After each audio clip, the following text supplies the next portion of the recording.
वंदेयम जिन सिद्धांश सूरी पाठक योगिना काय बचो मनोयोग शुद्ध तत्वस्य लब्धे। और यहाँ पर हम लोग गतियों को लेकर चर्चा कर रहे हैं और यहाँ पर नरक गति की चर्चा हो रही है।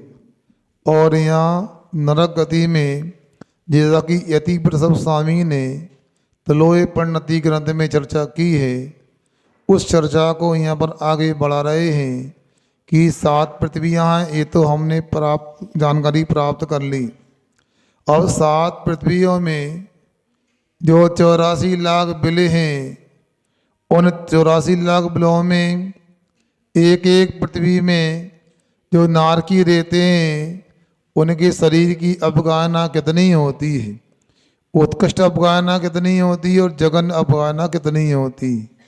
तो यहाँ कह रहे हैं रत्न प्रभा पृथ्वी में 7 धनुष 3 हाथ 6 अंगुल ये उत्कृष्ट अवगाहना होती है। जघन अवगाहना ऊंचाई 3 हाथ रहती है।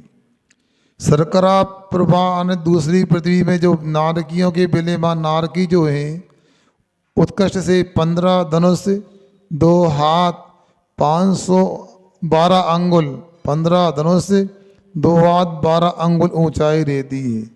जगन कितनी है 8 धनुष 2 हाथ 2 अंगुल होती है।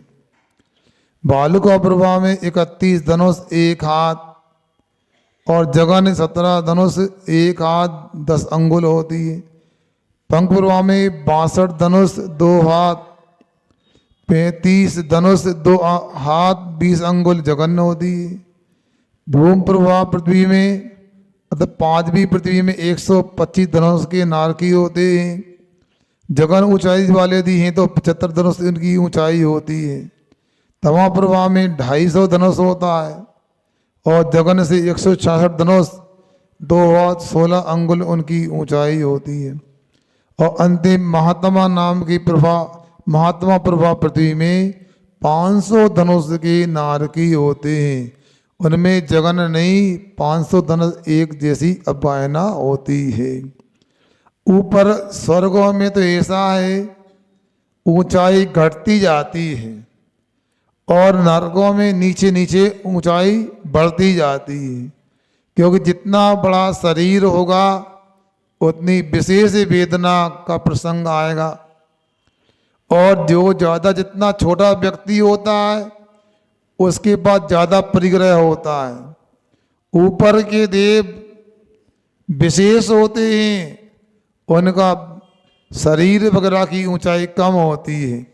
इसलिए यहाँ पर अपने को इन नारकियों की ऊंचाई को भी लेकर के ध्यान रखना चाहिए। क्षेत्र की अपेक्षा से नारकियों का अवधि ज्ञान कितना होता है, क्योंकि आपको पता है देव और नारकियों में नियम से अवधि ज्ञान होता है, क्योंकि भव प्रत्यय अभिज्ञान इनके पास होता है। तो यह बता रहे हैं तत्वार्थ वार्तिक अध्याय 1 सूत्र 21/7 के अनुसार सभी पृथ्वियों में ऊपर सर्वत्र अपने बिल के ऊपरी भाग तक तथा त्र्यक्त सर्वत्र असंख्यात कोड़ा कोड़ी योजन अवधि ज्ञान का क्षेत्र होता है। क्या कहा? अपने बिल के ऊपरी भाग तक होता है, किंतु नीचे अपने बिल से प्रथम पृथ्वी में 4 कोस तक, दूसरी आदि पृथ्वियों में आधा आधा कोस कम अवधि ज्ञान का क्षेत्र हुआ करता है, ऐसा जानना चाहिए। मतलब इनके माध्यम से क्या होता है, वह वो भी जान लेते जो इंद्रियों मन का विषय नहीं बनता है। योजन कोष आदि का क्या प्रमाण है? बड़ा योजन 2000 कोष का होता है तथा छोटा योजन 4 कोष का होता है। द्वीप समुद्र नरक भूमि आदि बड़े योजन से नापते हैं, जबकि झारी कलश आदि छोटे योजन से नापे जाते हैं। एक कोष 2000 धनुष का होता है। एक धनुष 4 हाथ का होता है। एक हाथ 24 अंगुल का होता, ऐसा जानना चाहिए। समझ में आया कि नहीं आया? दूसरे प्रकार से समझ लो। यहाँ कोष की चर्चा तो आप जानते हो, बोलो क्या कह रहे? सब जगह सर्वत्र नहीं, त्रिशय में सब जगह, ये सर्वत्र हो गया। तो यहाँ पर छोटा बड़ा योजन जो बताया है और कोष में नापा, 2000 कोष का बड़ा योजन और 4 कोष का छोटा योजन होता है। और कोष का मतलब 2 मील अथवा 3 किलोमीटर 200 मीटर का एक कोष होता है। इस प्रकार आगे भी लगा लेना चाहिए। और ये सामान्य से धनुष में ना पाए तो 2000 धनुष का ये एक कोष होता है। और धनुष का मतलब क्या होगा? वो 6 फुट ले लेना लगभग। कितने? हाँ, 1 मीटर में कितने फुट होते हैं वकील साहब? हैं 3-10 होता है, 3.25 के लगभग होता है। तो यहाँ पर इसी को इस प्रकार नाप तोल कर सकते हैं। एक धनुष में यदि 4 हाथ होते हैं, 4 हाथ होते हैं तो 6 फुट हो गए उसमें, मतलब लगभग 2 मीटर हो गया। ऐसा यहाँ पर जान लेना चाहिए। हाँ, नरक पृथ्वियों में नाना जीव अपेक्षा उत्पत्ति का अंतरकाल कितना है? प्रथम पृथ्वी में उत्पत्ति का अंतर 48 घड़ी होता है। घड़ी का मतलब 24 मिनट की एक घड़ी होती है। द्वितीय पृथ्वी में उत्पत्ति का अंतर 1 सप्ताह होता है। तृतीय पृथ्वी में उत्पत्ति का अंतर 1 पक्ष होता है। चतुर्थ पृथ्वी में उत्पत्ति का अंतर 1 माह होता है। 5वीं पृथ्वी में उत्पत्ति का अंतर 2 माह होता है। 6ठी पृथ्वी में उत्पत्ति का अंतर 4 माह होता है। 7वीं पृथ्वी में उत्पत्ति का अंतर 6 माह होता है। और हाँ होता है, इतने समय तक वहाँ कोई भी उत्पन्न नहीं होगा। मतलब इतने समय तक पहली पृथ्वी में यदि मान लो नारकियों की उत्पत्ति का अभाव होगा तो मात्र 48 घड़ी होगा। ये जानना चाहिए। 48 घड़ी का मतलब कितना हो गया है? नहीं, और कम आएगा उसमें, क्योंकि लगभग 20 घंटा आना चाहिए। 2.5 घड़ी का 1 घंटा होता है। अब 2.5 का भाग दो इसमें, या 48 का फिर 500 गुणा करो, 2 से भाग दे दो, आप निकल आएगा कितना हो जाएगा, देख लेना। लगभग ये 125 कितने 20 घंटे जाएगा लगभग, देख लेना, अब गणित कर लेना। पूर्व में कहा है कि 84 लाख बिल होते हैं। यहाँ बिल शब्द का क्या अर्थ होता है? नरक भूमियों में तलगर समान ढोल की पोल की तरह गोल जो स्थान होते हैं जहाँ गाढ़ अंधेरा होता है वह बिल कहलाते हैं। जैसे यहाँ भवन में मंजिलें होती हैं, बेसाई प्रथम आदि पृथ्वियों में क्रमशः 13, 11, 9, 7, 5, 3 और 1 से 49 पटल होते हैं। इनमें ये 84 लाख बिल बने होते हैं। सीधा सीधा बताएं आपको, जैसे आपके मकान में मंजिल होती है, मान लो 10 मंजिल का एक मकान है तो एक एक मंजिल में अलग अलग फ्लैट होते हैं। 2 BHK के, 3 BHK के, 1 BHK के होते ना। तो बेसाई वहाँ पर ये बिलों की व्यवस्था होती है। बिल कैसे होते हैं? गोल होते हैं ढोल की तरह। वो बाजार में वो गर्मियों में कुल्फी बिकती है ना, वो एक पेटी में पुंगी सी लगा देते हैं, भरते जाते हैं, लगा देते हैं, गड्ढों में फंसा देते हैं। ऐसा ही यहाँ पर बिलों की स्थिति जानना चाहिए। ऐसा नारकियों को लेकर के नरक गति का वर्णन यहाँ करने का प्रयास किया है। विस्तार तो बहुत सारा है, और भी विस्तार से पढ़ना है तो त्रिलोक, सारे त्रिलोक परिणति आदि ग्रंथों को पढ़ोगे तो जानकारी मिल जाएगी। पाठशाला के स्तर पर इतनी जानकारी पर्याप्त समझता हूँ। नरक गति के बाद चर्चा आती है त्रंच गति की। त्रंच गति किसे कहते हैं? त्रंच गति नाम कर्म के उदय से जीव की अवस्था विशेष को त्रंच गति कहते हैं।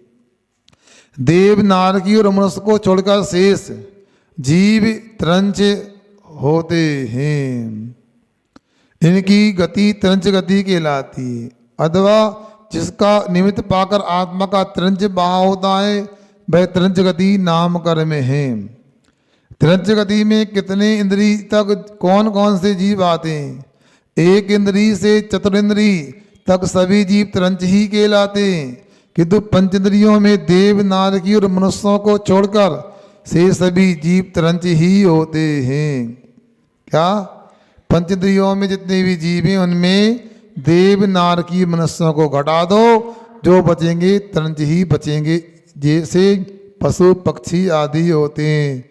और सुनो, यहाँ तो हम लोग कुछ भी नहीं, इतना धर्म कर्म आप लोग कर रहे हो, आप में भी एक आध दो कोई प्रतिमाधारी निकलेंगे मुश्किल से, मगर देवों की जो सीटें होती स्वर्ग की, ये मनुष्य से नहीं भरी जाती।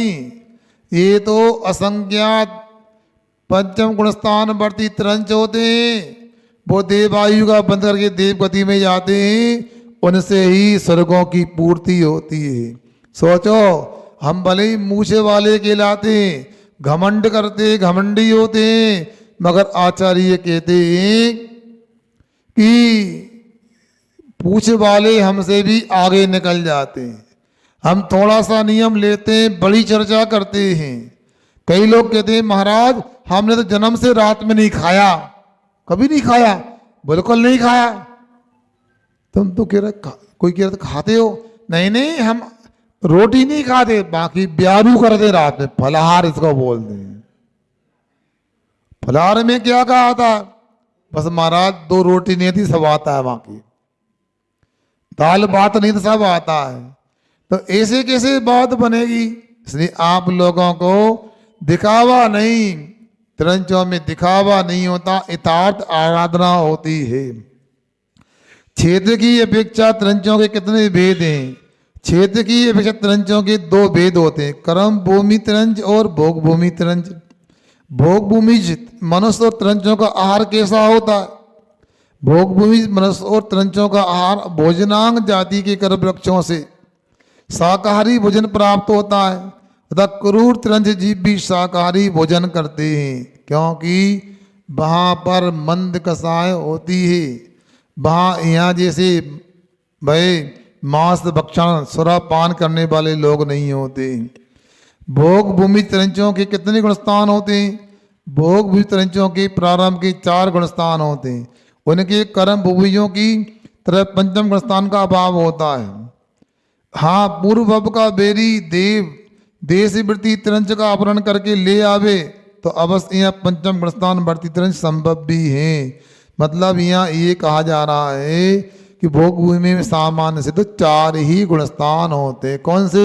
मिथ्यात्म गुणस्थान, सम्यक गुणस्थान, सम्यक मिश्र नहीं, सम्यक मिथ्यात्म गुणस्थान और अवृत सम्यक दृष्टि गुणस्थान होते हैं।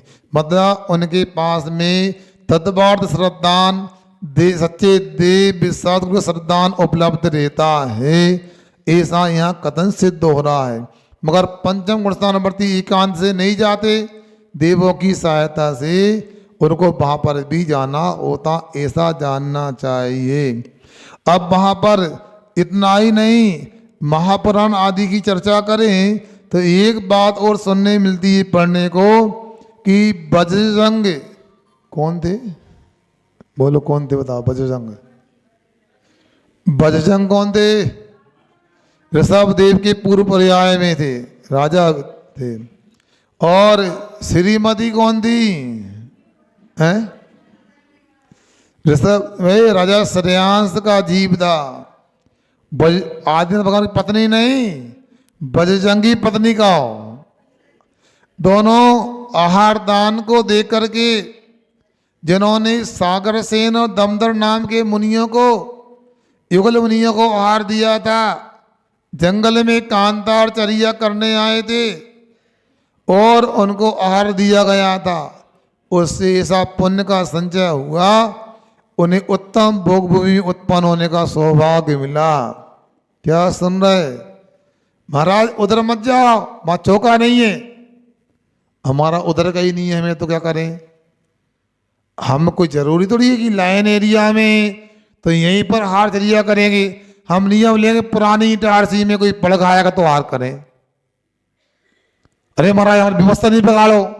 आपसे कौन ने का व्यवस्था करने का बताओ। साधु का वृत्ति प्रसंग ज्ञान है। हम एलकेजी में हार करेंगे, हम कावेरी में हार करेंगे। अरे महाराज ऐसा थोड़ी होता है, हम लोगों की व्यवस्था है। आपकी व्यवस्था कौन ने दी? दीक्षा के समय कोई नहीं बोला आपकी व्यवस्था है। दीक्षा के समय बोला आपको ऐश्वर्य समिति से आहार करना है, 40 दोषों को टाल के आहार करना है, 32 अंतरायों को पाल के आहार करना है। ऐसा नहीं दिया कि चातुर्मास कमेटी या मंदिर कमेटी या समाज की व्यवस्था से आहार करना है। बोलो कहीं लिखा हो तो। इसलिए आप लोगों को ये ध्यान रखना।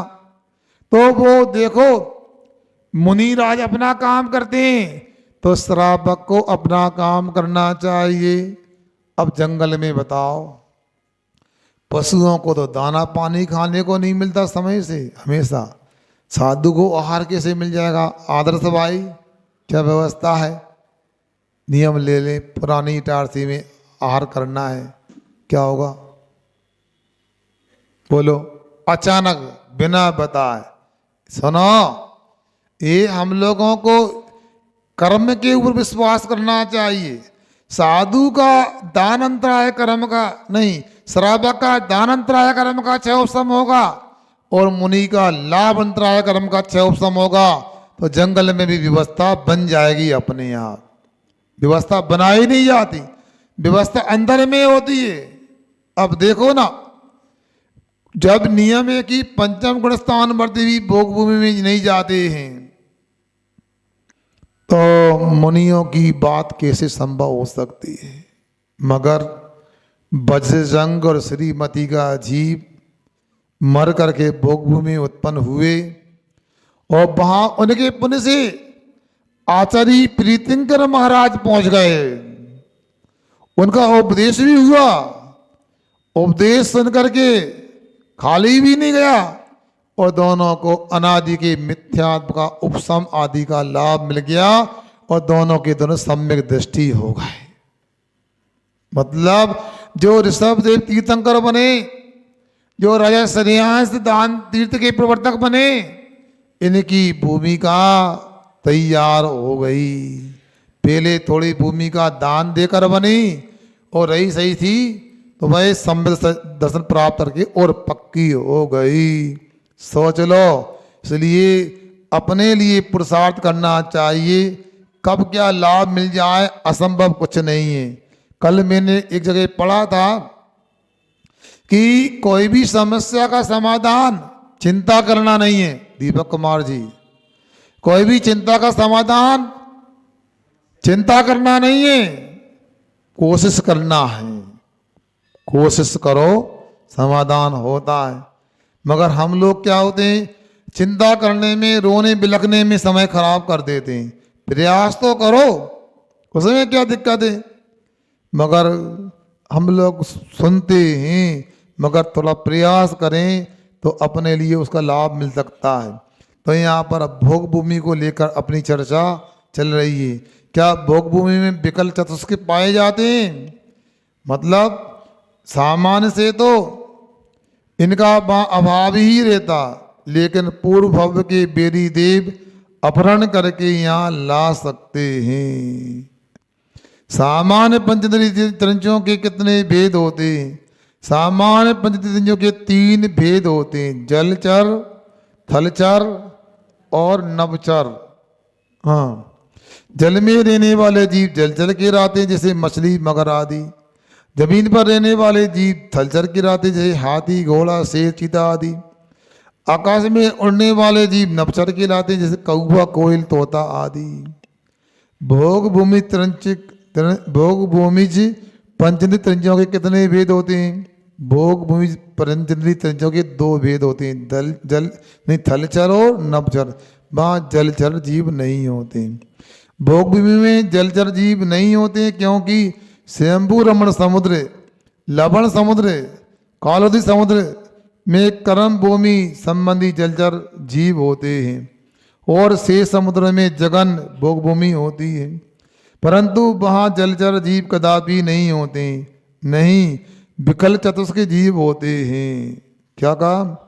शेष समुद्र में जगन भोगभूमि होती है वहाँ, परंतु वहाँ जलचर जीव कदापि नहीं होते, नहीं, विकल चतुर्थ जीव होते। भोग भूमि के नदी तालाबों में भी जलचर जीव नहीं होते हैं। हाँ, इसलिए तीर्थंकर बालक के जन्म अभिषेक का जल पंचम क्षीर सागर से लाया जाता है। ऐसा है। विकल चतुष्क का अर्थ क्या होता है? दो इंद्री, तिरिंद्री, चतुन्द्री और असैनी पंचन्द्री के समूह को विकल चतुष्क कहते हैं। विकल का मतलब क्या हुआ? अधूरा, मतलब उनके पास में मन का अभाव हो गया, यही विकलता, बड़ी विकलता है। विकलांग का अर्थ ऐसा नहीं समझना हाथ पैर नहीं होते तो वो विकलांग होता है, दिमाग नहीं तो वो भी विकलांग में आता कि नहीं आता? बोलो।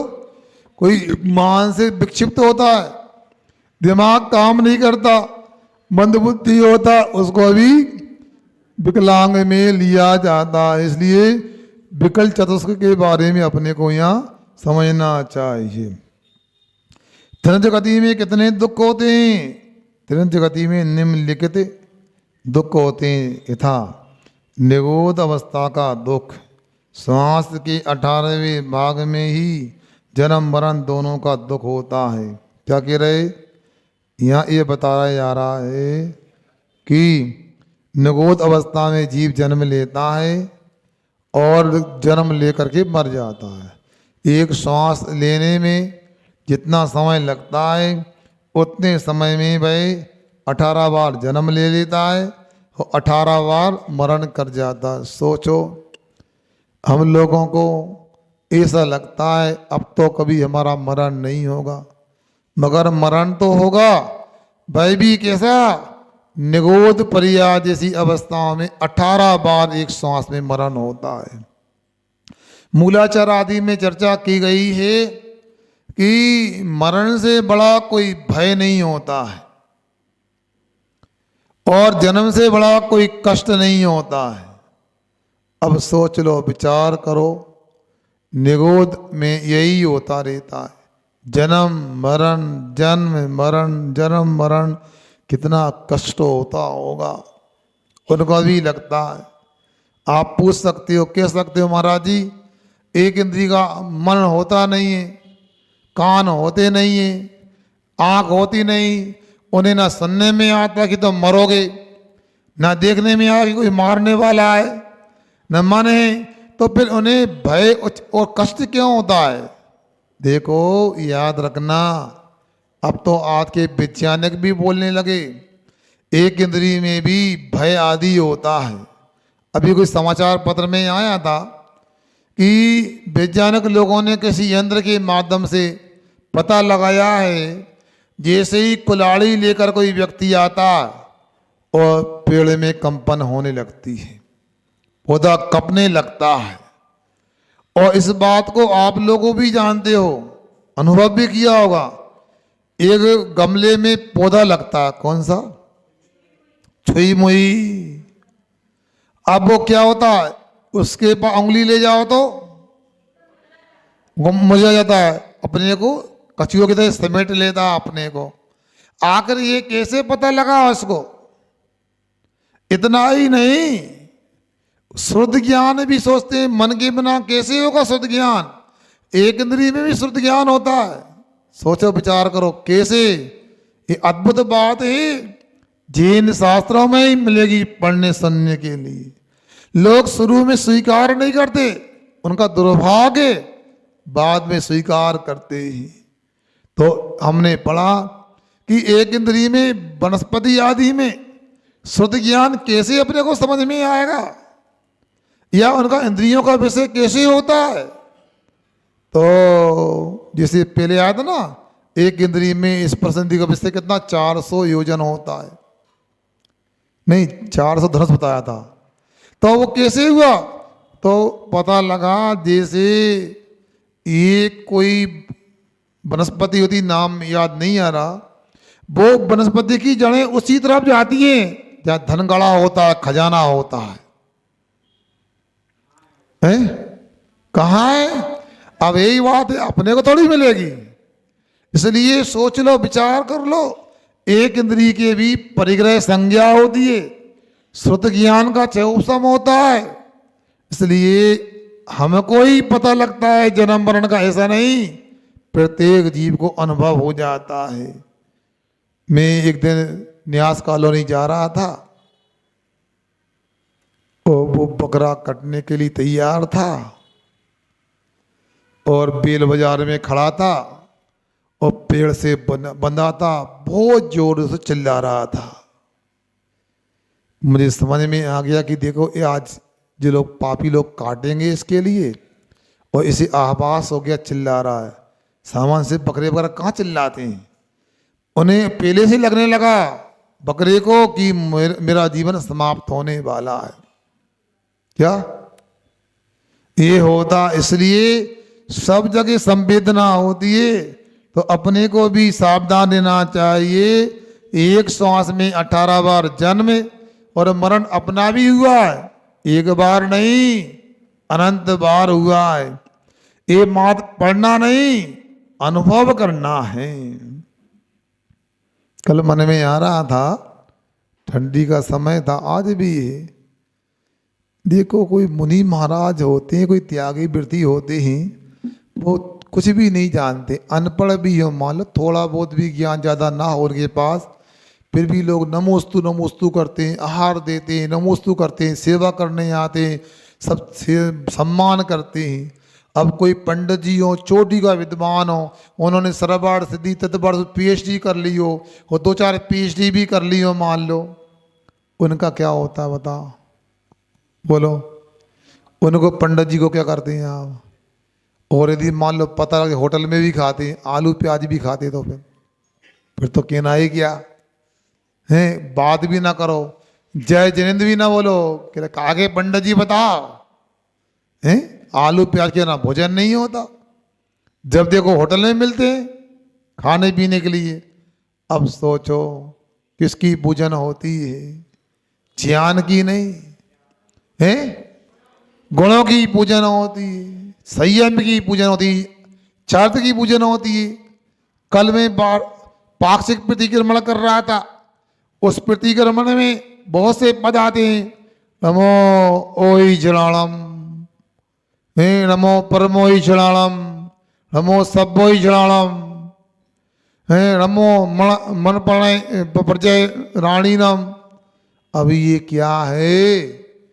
मतलब अवधि ज्ञानी को नमस्कार हो, हे परम अवधि ज्ञानी को नमस्कार हो, मना प्रेत ज्ञानी को नमस्कार हो, तो ज्ञानी को नमस्कार नहीं। जो मुनि राज के पास में अवधि ज्ञान आदि है, ऐसे मुनि राज को नमस्कार हो रहा है। यथार्थ में वो नमस्कार ज्ञानी को नहीं, वो चारित्रवान को हो रहा है, वो त्यागी को हो रहा है, मुनि महाराज को नमस्कार हो रहा है। ऐसा रहता है। इसलिए अपने लिए समझना चाहिए कि अपना जीवन में ऐसा आचरण हो कि व्यक्ति नम्र होने के लिए मजबूर हो जाए। तो यहाँ पर अपना आचरण भी अहिंसामय हो तो अपना भी सम्मान होगा। पृथ्वी कायक आदि के दुख, पृथ्वी को खोदा जाता है, जल को उबाला जाता है, वायु को पंखा आदि से धोखा जाता है, अग्नि को बुझाया जाता है, और बृहस्पति को रोंदते हैं, तोड़ते हैं, जलाते हैं। ये सब विडम्बना होती पृथ्वी कायक अवस्था में, स्थावर अवस्था में होती रहती है। आखिर इनके लिए भी तो कष्ट होता है। पृथ्वी होती है, खो देते रहते हैं, अब कुछ नहीं मिलता, खड़े हैं और पैर के अंगूठे से ही खोदते रहते, चाबी का छल्ला निकाला दीवार खोद रहे हैं, ऐसा रहता है। चटाई के तिनके तोड़ते रहते हैं। अपने को लगता नहीं है कि इसमें कोई जान है, इसको भी कष्ट होता है। अब नहा करके आप लोग आए क्या नहीं है? एक आध व्यक्ति के ठंडे से, बाकी से गर्म से नहा के आए। मन में कभी आया जिस पानी को छान के उबाला है, वो पानी में भी जल का एक जीव है, छने पानी का मतलब जीव नहीं, ऐसा नहीं। छने पानी का मतलब होता है 30 जीव जो निकाल सकते थे उतने निकल गए, पूरे तो 30 भी नहीं बचते हैं। अब सोचो, उबाल देते हैं, ठंडा कर देते हैं, फ्रिज में रख देते हैं, किसी दशा होती रहती है, कूटते भी कपड़े आदि के पानी को कूटते भी हैं, उबालते भी हैं, बाष्पीकृत करते हैं, ऊपर से पटकते भी हैं। ये जल कायक में दुख होते हैं। वायु कायक अभी तो पंखा विश्राम में है, 1-2 महीना रहेंगे, फिर देखो। सुन रहे ना, मना करने पे भी न माने। एक आरिका जी हैं, उनकी सभा में गर्मी हो ठंडी हो, पंखा चलेगा तो बोलेंगी नहीं। वो बहुत अच्छा लगा हमें तो। हम भी सोचते हैं हम तो ऐसा हमें भी करना चाहिए, मगर हम अपना कर लेते हैं, आप लोगों के इसलिए नहीं करते। पता लगा जितने हैं उतने भी हवा खाने चले गए। तो पंखा आदि से धोखा जाता है, मगर वायु कायक में कभी सोचते? बोलो, मुनि महाराज के दर्शन करते हो, कभी दर्शन किए महाराज के? बोलो, गर्मी में दर्शन किए आपने? क्यों दीपक वकील, दाहोद आए थे, दर्शन किए थे? सही सही बोलो तुम, क्या दर्शन किए बताओ? अरे महाराज बेटे ये नहीं, ये देखो कि कौन सा कूलर था, कौन सा एसी था, कौन सा पंखा चल रहा था। कब? जहां भी करे आपने, रात के नहीं, दिन की बात हो रही, धूप में। अब मैं पूछता हूं आपसे, सुनो, मुनि महाराज ऐसे भी नहीं कर सकते, मतलब फूंक भी नहीं सकते, जलन पड़े, गर्मी लगे। कई लोग करते ना ऐसे, कपड़ा की कालर चौड़ी करके फूंक लेते हैं, फूंक भी नहीं सकते, क्योंकि प्रतिवायु कायक जीवों की हिंसा हो जाएगी। ये जैन धर्म में है, इसको आसान नहीं मानो आप, मगर जैन धर्म ऐसा है, इसी से कल्याण होने वाला है। भगवान बनना चाहते हो, जरूर भगवान बन जाओगे, मगर सभी को भगवान आत्मा के रूप में देखो, सभी जीवों का सम्मान करना सीखो, सभी में मैत्री भाव लेकर के आओ। मगर क्या होता है, बस हम तो बस इतने पढ़ते हैं, दुखी रहें सब जीव जगत के, कोई कभी ना सुख पावे। क्या होगा? कल का उपवास था मेरा, हाँ हो सकता है गलत बोल दी हो। सही क्या है? तो ये आप पढ़ते हो, मैं आपके जीवन को लेकर बोल रहा था, मगर आप बोला मेरी भावना की पंक्ति कि सुखी रहें सब जीव जगत के, कोई कभी ना दुख पावे। मगर कभी विचार आया, वायु का एक जीव सुखी रहे, मुझे भले ही पसीना आता रहा है, उनको कष्ट ना हो। बोलो, जल का एक जीव सुखी रहे, कष्ट ना हो। सोचो, कभी नहीं। कूलर अब तो बड़े बड़े कूलर हो जाते हैं, सोचते 200 लीटर पानी भरता एक बार में, पानी फेंकता चलता रहता है। कभी मन में आया इनमें भी जीव है? बताओ। इतना ही नहीं, बड़े बड़े जीवों का घात होता है। कई लोग आते, महाराज प्रायश्चित लेना, क्यों? कूलर के टंकी में चूहा मर गया, ऐसा होता, कई बड़े बड़े जीव मर जाते हैं। इसलिए ये वायु कायक जीवों की प्रार्थना भी होती है। अग्नि को बुझाया जाता है, अब देखो अलाव जलते हैं, हीटर जलते हैं, क्या होता है, बार बार कुरेशते हैं, उसके लिए अलग प्रकार का अग्नि कायक का कष्ट होता है।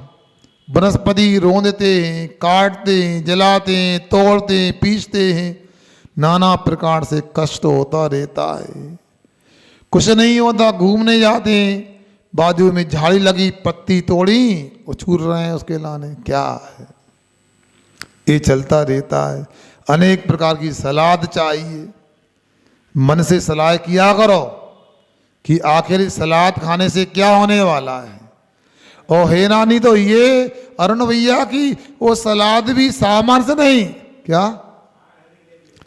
4 हरी नहीं, 4 तो ठीक है, उसमें भी विडम्बना से बात की है कि उसको बतख की, कबूतर की तो देखिए आकृति दी जाती है।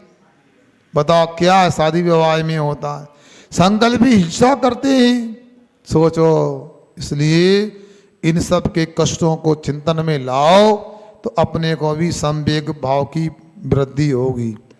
विकल तरह का दुख, लड़, चींटी, मच्छर आदि ये पर्याय में मारते भागते रहते हैं। सोचो आप, हाँ, मतलब लट, चींटी, मच्छर आदि पर्याय में क्या मारते हैं, भगाते हैं। अब क्या वासुदा में देखा मैंने, बड़ा हैरानी हुई।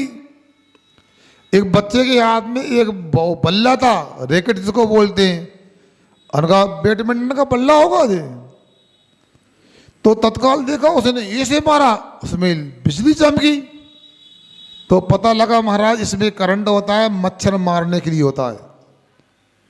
कैसे हिंसा के साधन का आविष्कार करते हैं लोग। सोचो, विचार करो। हम भी इन पर्यायों में रहे, लड़, चींटी, मच्छर आदि में। आप लोगों को तो बहुत अच्छा लगता है छोला पकवान। वो पकवान कैसे बनता है? मैदा से बनता है। मैदा कहाँ से आती? मील से आती। वो समोसा कहाँ से बनता? कचौड़ी का आटा कहाँ से आता? मील से आता। महीनों पुराना, मुझे तो धुंधला सा याद है, 35-36 साल पहले कभी याद है, तब कभी शादी में देखा एक जगह हमने, वो हलवाई मैदा छान रहा था, तो ऐसा लगा कि 1 किलो मैदा में 50 ग्राम इल्लियां निकली उसमें। अब वो तो जैन समाज में आया था तो छान लिया आटे को, उसने मैदा को। होटल में कौन छानेगा बताओ, बोलो। इसलिए हम लोग यदि विकल तरह के दुखों से बचना चाहते हैं तो विकल तरह के दुख जीवों को कष्ट देना बंद करो। मर्यादा का भोजन करने की बात क्यों आती है पता है आप लोगों को? भले ही अपनी आंखों का विषय नहीं बनती। यदि वर्तमान में आटे की मर्यादा 7 दिन की है, कितने दिन की? 7 दिन की अभी। और मेरा तो उपवास था, आप भी 7 दिन बोल रहा है, कितनी बताओ? 7 दिन की है, क्योंकि बरसात में 3 दिन की थी। हाँ ठीक है, मतलब जाग रहा है आप लोग। 7 दिन की है तो 8 बजे 8 को क्यों नहीं लेना? कौन से जीव? उसमें 30 जीवों की उत्पत्ति, सम्मूर्छन 30 जीव उत्पन्न हो जाते हैं, उसी कलर के हो जाते हैं और उसको खाते हैं तो अपने को 30 जीवों की हिंसा का पाप लगता है। और दूसरा यदि देखें तो उसमें रोग प्रतिरोधक क्षमता भी समाप्त हो जाती है। शरीर को जो शक्ति रोगों से लड़ने की मिलना थी वो आटे मसाले में नहीं बची, क्योंकि एक्सपायर डेट हो गई। दवाइयों में उसमें एलोपैथी में क्या लिखते हैं? एक्सपायरी, और हिंदी करे तो मृत्यु तिथि। क्या? तो ये हमारे मर्यादा के रूप में, इसलिए मर्यादा का भोजन करते हैं, आटा मसाला आदि लेते हैं मर्यादा का, तो इससे 30 जीवों की हिंसा से भी हमारा संबर होता है, बचाव होता है और स्वास्थ्य भी अच्छा होता है। इसलिए आप समझो यह क्या कहा जा रहा है। मगर हम लोग हमेशा विकल तरह को तो कष्ट देते हैं मगर स्वयं कष्ट में नहीं रहना चाहते हैं। आखिर बताओ महाराज कितने मच्छर है कमरा में, तो भैया अलग से व्यवस्था है क्या? संत निवास तो होगा आपके यहाँ, मच्छर निवास बनाया क्या? वो कहाँ जाएं? कितने काटते हैं? तो कि तुमने भोजन का निमंत्रण किया उनको हमारे घर जाना खाने के लिए, कहाँ जाएंगे वो? और मच्छर नहीं काटे तो हाथी घोड़ा काटेंगे क्या? थोड़ा सहन करो। यदि मच्छर नहीं काटेंगे तो कल्याण कैसे होगा? हे महाराज, मच्छर काटने से कल्याण होता है क्यों बंटी? बोलो ना, मच्छर काटने से कल्याण होता है कि नहीं? बोल नहीं रहे सुधीर भैया, नहीं हो रहा है पक्का? सुभाष कुमार जी, मच्छर काटते तो कल्याण होगा कि नहीं होता? कैसे होता है? दंश मस्तक परिचय होगा। मच्छर काटेंगे हम भगाएंगे नहीं, प्रतिकार नहीं करेंगे तो दंश मस्तक परिचय हो जाएगा, उससे असंख्यात गुणी पापों की नजरा हो जाएगी तो हमारा कल्याण हो जाएगा। इसलिए इसको बुरा नहीं मानना चाहिए। और मोक्ष मार्ग में तो क्या मिलता है? आप लोगों को शादी में दहेज मिलता है ना, उसी प्रकार मोक्ष मार्ग में मुनि बनते हैं, उनको भी दहेज मिलता है। दहेज में क्या मिलता है? प्रतिकूलता और परिचय मिलते हैं। प्रसन्नता के साथ स्वीकार करो, यह मोक्ष मार्ग है। असहनीय पंचदरी के दुख, मन नहीं होने से विवेक रहित अनेक दुख होते हैं। बिना मन के कुछ भी विवेक नहीं होता उनके पास, क्योंकि विवेक तो मन के माध्यम से ही होता है। हितहित में प्रवृत्ति मन के माध्यम से होती है। सहनीय पंचदरी के दुख सिंह आदि दूसरे हिरण आदि को खा जाते हैं। बलहीन पशु बलवान को द्वारा खाए जाते हैं। बदबंद को प्राप्त होते हैं। छेदन भेदन भूख और प्यास के भयंकर दुख प्राप्त होते हैं। भूषण खानों में काटे जाते हैं इत्यादि ये सहनीय पंचदरियों के दुख होते हैं। कभू आप बहो बलहीन सबने करी खायो दीन, ऐसा छेदन वेदन भूख प्यास भाव आत्मदान, ये होता है कष्ट। और हम लोग सेन करते हैं, जब सेन करते तब क्यों कष्ट आ गया? हमारा ही कर्म का उदय आया है, ऐसा जानना चाहिए। अब भूषण खाने की चर्चा हो रही, कत्ल खाने की चर्चा हो रही, अनेक बड़े बड़े पशुओं को काटते हैं। आकर ये विचार करो ये क्यों काटे जा रहे हैं? पूर्व में उन्होंने किसी को काटा होगा, कोई गलत काम किया है, उन्हें आज काटा जा रहा है। आखिर इतने पशु हैं, उनको ही क्यों काटा जाता है? आखिर उनमें भी कर्मों की तारतम्यता है, उनमें भी पुण्य पाप चलता है। एक गाय होती है कूलर की हवा में रहती है, जर्सी गाय वगैरह होती है ना, एक गाय होती है कत्ल खाने में काटी जाती है। एक गाय डंडे खाती रहती, गली में घूमती रहती है। एक कुत्ता गली में रहता है, दूसरे कुत्ता लोचते भगाते भौंकते हैं, खाद खुजली हो जाती, तड़पते हैं। एक कुत्ता वह होता है जिसको SPIE की रेंज मिलती है, उसको खाने में रोटी नहीं बिस्किट मिलते हैं, घूमने को कार मिलती है। क्या है? सोचो विचार करो, अपने अपने कर्म के फल भोगे संसार। एक कष्टाटी सींचता एक लेता भार। मनुष्य में भी होता है, एक को कपड़े नसीब नहीं, भोजन नहीं मिल रहा, स्वास्थ्य नहीं मिल रहा, एक व्यक्ति मजे में है। एक व्यक्ति है जन्म से भिखारी बनता है, एक व्यक्ति है जन्म से राजा बन जाता है। सब कर्म की विचित्रता है। एक कर्म हमारे द्वारा किए जाते हैं, इसलिए जिन लोगों को कष्ट नहीं चाहिए, अपना भविष्य उज्जवल बनाना है, तो इन पशुओं को कष्ट देने से बचो। इसलिए तरंजगति की चर्चा हो रही, अपने को इनको कष्ट नहीं देना, और दूसरी बात ऐसे पाप नहीं करना जिससे ऐसी पर्याय प्राप्त होती है। ये सब संवेग को बढ़ाने के लिए अपने को चर्चा हो रही है। प्रसम संवेग अनुकंपा आस्तिक ये सम्यक दर्शन के गुण होते हैं, इनसे और मजबूती प्राप्त होती है इन गुणों के लिए। क्या सभी तरंचों को ऐसे उपयुक्त दुख होते हैं? नहीं। भोग भूमि तरंच के केवल सुख होता है, कर्म भूमि तरंचों के सुख दुख दोनों होते रहते हैं। भोग भूमि में क्या होता है? वहां तो तरंचों को भी घास खाने को तो मिलती है, मगर ऐसी घास होती है यहाँ का हलवा भी उतना स्वादिष्ट नहीं होता। वातानुकूलित व्यवस्था होती है। क्यों भैया, सब लोग क्यों नहीं आए? समझो महाराज, बहुत ठंडी पड़ रही है, बर्फ कर रही है। क्यों? समय से क्यों नहीं आए? महाराज आ गए, कम बात थोड़ी है, लोग तो रजाई के अंदर हैं महाराज, अलाव ताप रहे हैं, गुलगुला खा रहे हैं, बताओ हैं? हम आ गए तो ये क्या, ये मान लो ठंडी का वातावरण है। अब 3 महीने बाद क्यों तुम लोग स्वाध्याय में क्यों नहीं आते? इतनी गर्मी पड़ रही ततूरी महाराज, लू चल रही है, हम घर से लोग निकल नहीं रहे, बताओ। 49 तापमान हो गया, जैसलमेर में 51 हो गया। अरे वाह, पक्षी टपकने लगे, इतनी गर्मी पड़ रही।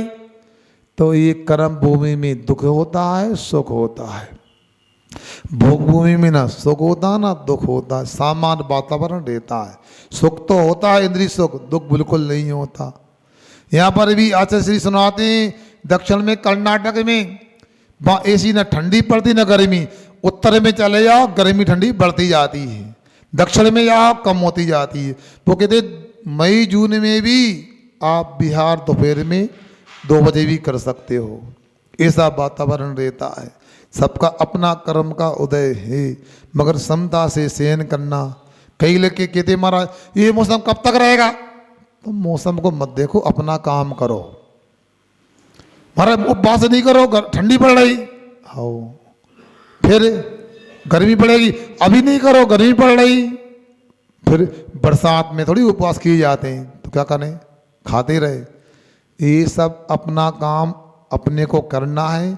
मौसम अपना काम करे, प्रकृति अपना काम करे, और आपको अपना काम करना है। अब ऐसा कौन है, अरे महाराज आप पूछते हो नहीं हो, ऐसी घट यात्रा ऐसी वेदी प्रतिष्ठा में कैसे आए, इतनी ठंडी पड़ रही, गजब। अरे देखो अच्छे मौसम में यदि आप वेदी प्रतिष्ठा पचड़ा करोगे मान लो, तो वो निजरा नहीं होगी, वो धर्म लाभ नहीं मिलेगा। क्योंकि आचार्य महाराज कहते हैं उस नाविक की क्या परीक्षा जिसकी धारा प्रतिकूल ना हो, उस पद की क्या परीक्षा जिसके पथ में सूल ना हो, जिसके पथ में सूल ना हो। सुन रहे आप लोग, इसलिए आप ऐसा ना करियो। देखो हम नहीं जानते, बहुत सारे काम रहेंगे, तो कल कितने बजे आना है? 8 बजे आना नहीं है। दीपक वकील ने गलत सूचना दे दी, 8 बजे जाना है यहाँ से। 8 बजे तो घट यात्रा निकल जाएगी, ऐसा नहीं करना। भैया जी को पूछ लेना, तैयारी पहले हो जाए 7 बजे, 8 बजे यहाँ से रवाना हो जाए, क्योंकि 9 बजे प्रश्न है हमारा। कितने बजे? और हर कब? कल का उपवास कर लें, तो क्या करें? अब आपके ऊपर है हमारा उपवास कराना कि नहीं कराना है। समय से आओगे तो काम समय से होगा, इसलिए कोई न बात चलेगी न कोई बहाना चलेगा। यहां से बड़े मंदिर से सबको मिलकर आदिनाथ जिनालय चलना पड़ेगा। क्या करना पड़ेगा? चलना पड़ेगा। चलना नहीं पड़ेगा, चलेंगे। क्या? अब आपको देखना है, समझना, हम नहीं जानते, बहुत बड़ी बात है। आप लोगों को ऐसा लगता है, देखो मेहमानों को बुलाओ, मेहमानों को बुलाओ, निमंत्रण देने जाओ, उनके लिए सुनो लेवा के लाओ, तो कोई नहीं पहचानता कौन निमंत्रण देने गया था, कौन लेवा के लाया। मगर जो व्यक्ति आसन देता है, इस स्थान में वो सोफा में बिठालता है, आसन में बिठालता है, ठंडा गरम खिलाता है, उसको सब याद करते, भैया क्या सेवा की भैया इन्होंने यार। अब जिसने निमंत्रण दिया उसको कोई याद नहीं कर रहा। 100-200 का कार्ड छपाया, वो भूल गए, कार्ड कचरे में फेंक दिया। क्या याद रहा संतोष भैया? क्या बैठक व्यवस्था थी भाई, क्या आसन दिया इन्होंने भाई, क्या नाश्ता कराया, क्या स्वागत किया, तारीफ होती रहती। बताओ, सुन रहे ना? अब उस समय में अब हंसना नहीं है आप लोग, वो घर दरी कुछ भी खिला दे पिला दे, कोई गिनती नहीं। चाय अच्छी पिला दी, अरे भाई क्या चाय बनी थी बताओ। उसी प्रकार में ये कहना चाहता हूं, जिन्होंने मंदिर के भगवान की प्रतिष्ठा कराई, जिन्होंने भगवान के प्रतिमा को निछोवर देके यहाँ तक लेके आए, अब उनको कोई नहीं पहचानेगा। जो 14 तारीख को भगवान को विराजमान करेगा उसको सब लोग पहचानेंगे। बताओ,